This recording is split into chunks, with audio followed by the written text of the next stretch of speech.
Bismillahirrahmanirrahim. Elhamdülillahi Rabbil alemin. Vessalatu vesselamu ala eşrefil enbiya vel mursalin. Ala seyyidina nebiyyina Muhammedin ve ala alihi ve sahbihi ecmain. Rabbi şrah li sadri ve yassir li emri ve ahlul uqdatan min lisani yefkahu qavli. Allahumma nifani bima allamtani ve allimni ma yenfani ve zidni ilmen. Birinci əziz və dəyərli müsəlman bacı və qardaşlarım, ilk öncə özümə, sonra sizin hər birinizə Allah Subhanahu wa Ta'ala'dan haqq təqvasını qorxmağa nəsihət edirəm. Və həqiqətən də uca və böyük olan Allah Subhanahu wa Ta'ala mübarək kitabında buyurur ki, sizin ən hörmətliniz Allahın dərgahında Allahdan ən çox qorxanınızdır. Ötən dərsdən başlayaraq biz axirətə iman ilə bağlı olan mövzulara toxunmuşuq və inşallah bu günləri də axirətə iman ilə bağlı olan qiyamətin kiçik əlamətləri barəsində danışacağıq. Və biz ötən dərsimizdə də söylədiyimiz kimi, həqiqətən də axirətə iman etmək, yəni axirət ilə bağlı olan mövzular, qeybi bir mövzular olduğu üçün Quran və sünnədən səhih yolla nə gəlibsə, ona da iman etmək lazımdır. Və qiyamətin və söylədiyimiz kimi, axirətə iman ilə bağlı olan mövzuları 3 qismə böldükdə, birinci qismdə, yəni axirətə qədər, yəni qiyamətə qədər baş verəcək hadisələrdən danışmaq lazımdır. Və bunlar da qiyamətin kiçik əlamətləri və qiyamətin böyük əlamətləridir. Və buna görə də alimlər deməli, qiyamətin əlamətlərini 2 qismə bölüblər və birinci qismə qiyamətin kiçik əlamətlərini aid ediblər və ikinci qismə isə qiyamətin böyük əlamətlərini aid ediblər. Qiyamətin böyük əlamətləri barəsində alimlər söyləyiblər ki, bu əlamətlərdir ki, qiyamətə yaxın baş verəcək. Qiyamətə yaxın baş verəcək və bircə dəfə olacaq bu hadisələr. Və bundan sonra artıq qiyamət qopacaq. Bu da dumanın çıxmasıdır, yayılmasıdır, Məsih Dəccəlin gəlməsidir, İsa əleyhissalamın nüzulu enməsidir, Mehdi əleyhissalamın doğulması, gəlməsidir, həmçinin Yəcüc və Məcüc tayfalarının çıxmasıdır və s. Bunlar qiyamətin böyük əlamətləridir. O ki, qaldı qiyamətin kiçik əlamətlərinə. Alimlər deyirlər ki, qiyamətin kiçik əlamətləri o əlamətlərdir ki, uzun zaman davam edən və təkrarlanan əlamətlərdir. Yəni, ola bilər ki, bu əlamətlər nə vaxtsa baş verib, neçə əsrlər bundan öncə və müəyyən müddət keçdikdən sonra yenə də baş verir. Yəni, bunlar kiçik əlamətlərdir. Məsələn, elmin yox olması, cahilliyin yayılması, içkilərin çoxalması, zinanın artması, zəlzələlərin baş verməsi və s. hadisələr, hansı ki, nədir? Qiyamətin əlamətlər, kiçik əlamətlərindəndir. Və inşallah, bugünkü dərsimizdə qiyamətin kiçik əlamətlərinə həsr olunacaq. Və bilin ki, əziz müsəlmanlar, qardaşlar çox vaxt düşünürlər ki, qiyamətin kiçik əlamətləri deyildi, bura yalnız pis əlamətlər aiddir. Yəni, bu belə deyil. Qiyamətin əlamətləri içərisində elə əlamətlər vardır ki, onlar pis deyil, əksinə yaxşı əlamətlərdir. Sadəcə, qiyamət əlamətlərinə aid olduğu üçün, yəni, bunları alimlər qeyd etmişlər. Qiyamətin kiçik əlamətlərindən birinci qeyd etmək olar Allah Rasulü Muhammed s.ə.v-in Peyğəmbər olaraq göndərilməsidir. Birinci, qiyamətin əlamətlərindən Allah Rasulü Muhammed s.ə.v-in Peyğəmbər olaraq göndərilməsidir. Ənəs ibn Məlik radiyallahu anhu deyir ki, Allah Rasulü s.ə.v belə buyurdu. Mən qiyamət günü ilə birlikdə göndərildim. Bu 2 barmaq kimi. Rabi Şöbə deyir ki, o şəhadət barmağı ilə orta barmağını bir-birinə birləşdirdi və belə söylədi. Şəhadət barmağı ilə orta barmağını bir-birinə birləşdirdi və Peyğəmbər s.ə.v belə buyurdu.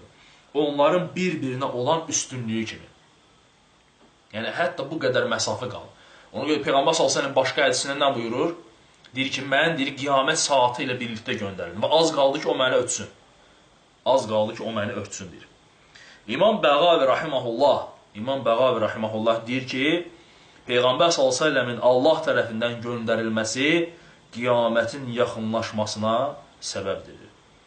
Cübeyr radiyallahu anhudan gələn hədisdə isə Allah Rasulü s.ə.v buyurur ki, mən qiyamət gününün küləyi ilə göndərilmişəm. Qiyamətin kiçik əlamətlərindən, əziz müsəlmanlar, ikinci Peyğəmbərliyin, risalətin sona yetməsi və Peyğəmbər s.ə.v-in vəfat etməsidir. Yəni, Allah Rasulü s.ə.v-in dünyadan köçməsi, vəfat etməsi qiyamətin əlamətlərindəndir. Avf ibn Məlik radiyallahu anhu rəvayət edir ki, Allah Rasulü s.ə.v belə buyurdu.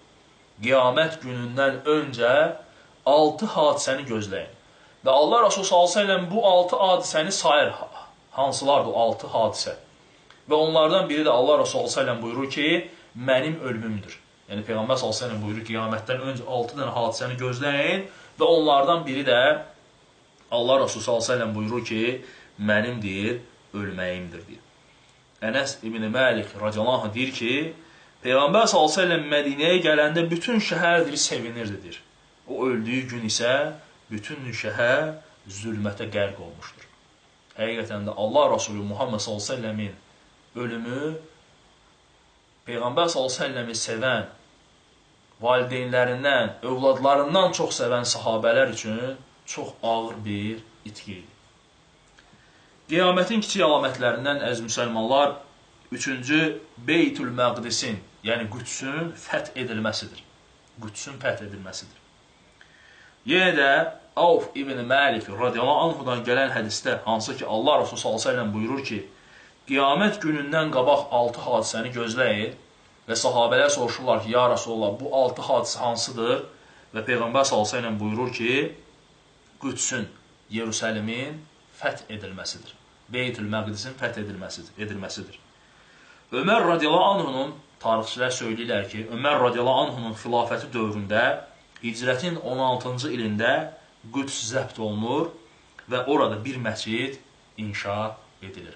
Yəni, Ömər radiyallahu anhunun xilafəti dövründə Beytül Məqdis zəbt olunur. Qiyamətin əlamətlərindən 4-cü əziz müsəlmanlar, taun xəstəliyinin yayılmasıdır. Taun xəstəliyinin yayılmasıdır. Yenə də söylədiyimiz kimi, Avf İbn Məlik radiyallahu anhunun rəvayət etdiyi hədisdə Allah Rasulü s.ə.v buyurur ki, qiyamətdən öncə 6 hadisəni gözləyin. Və sahabələr soruşurlar ki, ya Rasulullah, bu 6 hadisə hansıdır? Və onlardan birini Peyğəmbər s.ə.v söyləyir ki, çox ölənlər olacaq. Sizin içinizdə heyvanların burunlarından axan və bir anda öldürəndir, xəstəliklərdir yayılacaqdır. İbn Həcər rahiməhullah deyir ki, bu əlamət Ömər radiyallahu anhunun zamanında Qüdsün fəthindən sonra baş vermişdir. Taun hicrətin 18-ci ilində Anvasdadır baş vermiş, belə bir şəhərdir Anvast, baş vermiş və sonra Şam tərəfə də bu xəstəlik yayılmışdır. Təsəvvür edirsiniz ki, Beytül Məqdisdə, yəni Qüdsdə bu xəstəlik baş qaldırmır və bu xəstəlik Şama da gəlmişdir. Şam da bilirsiniz ki, 4 dənə ölkənin ərazisidir. Liviyadır, Suriyadır, İordaniyadır, bir də Fələstindir. Yəni, bu əraziləri əhatə edir. Və deyir ki, İbn Həcər deyir ki, bu xəstəlikdir oradan bütün yayılmışdır, hicrətin 18-ci ilində və deyir, ölənlərin sayı 25 min nəfər çatmışdır. 25 min nəfərə çatmışdır. Və bu ümmətin əmini, Peyğəmbər s.ə.v o səhabəni bu ümmətin əmini adlandırır. Əbu Ubeyd Əl-Cərrah radiyallahu anhu da bu xəstəlikdən dünyasını dəyişmişdir. Və həqiqətən də əvvəllər belə bir xəstəliklər tez-tez baş verirdi və elə bir xəstəliklər yayılırdı ki, o xəstəliklərin dərmanları tapılmır deyənə kütləvi şəkildə nədir? İnsanlar deyir, qırılırdı deyir. Qiyamətin kiçik əlamətlərinə əziz müsəlmanlar 5-ci malın çoxalması, sədəqə və zəkatın veriləcək kimsələrin tapılmamasıdır. Əbu Hureyra radiyallahu anh deyir ki, Allah Rasulü s.ə.v belə buyurdu deyir. Aranızda deyir, mal çoxaladıqca, çoxalmadıqca deyir, qiyamətdir, qopmazdır. Elə ki, maldır, sel kimi axacaqdır deyir. Mal sahibi sədəqə verəcək kimsə deyir, tapmayacaqdır. Zəkat veriləcək kimsə isə belə deyəcək. Mənim evdə də zəkata vardır. Və mənimdir sənin zəkatı və ehtiyacım yoxdur. Mən özüm bilmirəm, öz zəkatımı kimə verimdir. Başqa bir hədisdə Allah Rasulü s.ə.v buyurur ki, insanlara elə bir zaman gələcək ki, əldə qızıl zəkat vermək üçün adam axtaracaqlar. Lakin zəkat veriləcək, heç kimsə tapmayacaqlar. Subhanallah. Peyğəmbər s.ə.v-in xəbər verdiyi bu əlamətlər həqiqət olmuşdur. Sahabələrin zamanında İran və Bizans fəth edildikdən sonra maldır sel kimi axmışdır.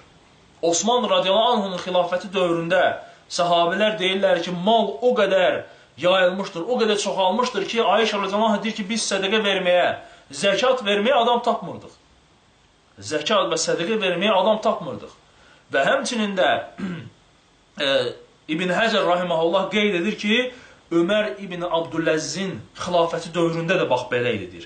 Sədəqə və zəkat o qədər Allah Subhanahu taala bərəkət vermişdir ki, veriləcəkdir kimsə deyir, tapmırdılar deyir. Və İbn Həcər rahiməhullah deyir ki, böyük bir ehtimalla ki, İsa əleyhissalam gəldiyi zaman, Mehdi əleyhissalamın zamanında da, dövründə də, yəni bu cürlə mal, yəni o qədər bərəkətlənəcək ki, sel kimi axacaqdır. Zəkat və sədəqə veriləcək belə insanlar tapılmayacaqdır. Qiyamətin əlamətlərindən 6-cı əziz müsəlmanlar, fitnələrin baş verməsidir. Fitnələr hər bir zaman olub, hər bir vaxt olub. Fitnə bəlaya düçar olmaq, imtihan olunmaq mənasındadır. Və Peyğəmbər s.ə.v-in bildirdiyi kimi qiyamətin əlamətlərindən haqq ilə batilin qarşılaşdığı, haqq ilə batilin bir-birindən ayrılmamaq, yəni seçilməmək anları olacaqdır. Ona görə də Ənəs İbn Məlik radiyallahu anh deyərdi ki, hər bir gün, o gələn gün, yəni qarşıdan gələn gün, yəni sabahki gün, bugünkündən daha fitnəli olacaqdır. Və bu da qiyamətə kimi bu cünə davam etməyə davam edəcəkdir. Yəni, hər gələn gün, hər gələn həftə, hər gələn ay, ondan öncəki aydan, həftədən daha fitnəli, daha nədir? Şərli olmağa davam edəcəkdir. Və imanın zərər gördüyü böyük fitnələrdir ortaya çıxacaqdır. Belə ki, Allah Rasulü s.ə.v buyurur ki, qiyamətdən öncə gecə qaranlığı kimi öldürücü fitnələrdir çıxacaqdır. O fitnələrdə səhər mömin olaraq oyanan kimsə, axşama kafir olaraq çıxacaqdır. Axşama mömin olaraq çıxan kimsə isə səhərə kafir olaraq çıxacaqdır. Ona görə də Allah Rasulü s.ə.v buyurur ki, o fitnələrə qatışmayın, o fitnələrə girişməyin. Ona görə də Peyğəmbər s.ə.v buyurur ki, oturan insan ayaqda durandan daha xeyirli olacaq o vaxtı. Oturan insan ayaqda durandan daha xeyirli olacaq. Ayaqda duran isə yeriyəndən, yeriyən isə qaçandan daha xeyirli olacaqdır. Ona görə də Peyğəmbər s.ə.v buyurur ki, fitnələr çıxdığı zaman hər bir kəs çəkilsin öz yerinə, öz evinə, qılıncını sındırsın, otursun evindədir. Və heç bir dəstəyə, heç bir şeyə fitnəyə deyil, qarışmasındır. Və sonra söyləyirlər ki, alimlər, fitnələrlə bağlı hədislər çoxdur. Peyğəmbər s.ə.v ümmətini fitnələrə qarşı xəbərdarlıq etmiş, onlardan Allaha sığınmalarını əmr etmişdir. Necə ki, Zeyd ibn Sabit radiyallahu anh deyir ki, mən Peyğəmbər s.ə.v-in belə buyurduğunu eşitdim. Görünən və görünməyən fitnələrdən, fitnələrin şərrindən Allaha nə edirəm? Sığınıramdır. Bir günləri Usama ibn Zeyd radiyallahu anh deyir ki, Allah Rasulü s.ə.v belə buyurdu. Mədinənin yüksək bir yerinə çıxaraq Peyğəmbər s.ə.v buyurdu. Mənim gördüklərimi görürsünüzmü? Sahabələr dedilər ki, xeyr, ya Rasulullah. Allah Rasulü s.ə.v belə buyurdu. Evlərinizin arasına şiddətli yağan yağışın açdığı yaralar kimi fitnələrin yağdığını görürəm. Subhanallah. Yəni, evlərinizə bu cürlə fitnələrin yağdığını görürəm. Həqiqətən də bu fitnələr Allah Rasulü s.ə.v dünyasını dəyişəndən sonra, vəfat edəndən sonra sahabələrin arasında baş vermişdir. Həmçinin qiyamətin əlamətlərindən 7-ci əziz və dəyərli müsəlmanlar, fitnələrin şərq tərəfdən çıxmasını Peyğəmbər s.ə.v xəbər verməsidir. Müsəlmanlar arasında baş verən fitnələrin çoxu, şeytanın buynuzunun doğduğu, küfrün çıxdığı yerdən, şərq tərəfdən ortaya çıxacaqdır. İbn Ömər deyir ki, Allah Rasulü s.ə.v şərq tərəfə işarə edərək belə buyurdu. Diqqət edin, fitnə oradan, şeytanın buynuzları çıxdığı yerdən, küfrün başı o yerdən, şeytanın buynuzunun doğduğu yerdən çıxacaqdır. Subhanallah. İbn Həcər rahiməhullah deyir ki, ilk çıxan fitnələrin qaynağı şərq ölkələridir. Və bu müsəlmanların arasında bölünmələrə səbəb olmuşdur. Xavariclərin çıxması, əşarilərin çıxması, mətrudilərin çıxması, qədərlərin çıxması, cəhmilərin çıxması, zərdüşlük, bəhailik, bütün bunlar bu cürlə batini, yəni batil olan firqələrin, məhzəblərin, rafiziliyin çıxması hamısı haradan baş vermişdir? Şərq bölgələrindən. Suriya idi ən çox baş verən bu Küfədən, İraqın ərazisindən, həmçə İranın özündən. Məsih Dəccəl haradan çıxacaqdır? Xorasandan çıxmayacaq? Subhanallah. Ona görə də Allah Rasulü s.ə.v buyurur ki, fitnələrin başı, yəni şeytanın, şeytanın doğduğu, yəni fitnələrin başı Allah Rasulü s.ə.v buyurur ki, şərq tərəfdən nə edəcəkdir? Şərq tərəfdən doğacaqdır. Şərq tərəfdən çıxacaqdır. Bugünlük bu qədər əziz müsəlmanlar. İnşallah hər dəfə yəni bu əlamətləri, qiyamətin kiçik əlamətlərini qısa-qısa götürəcəyik inşallah. Subhanəkə Allahumma və bihamdik. Əşhədu ən la iləhə əntə əstəğfiruka və etûbu ileyk.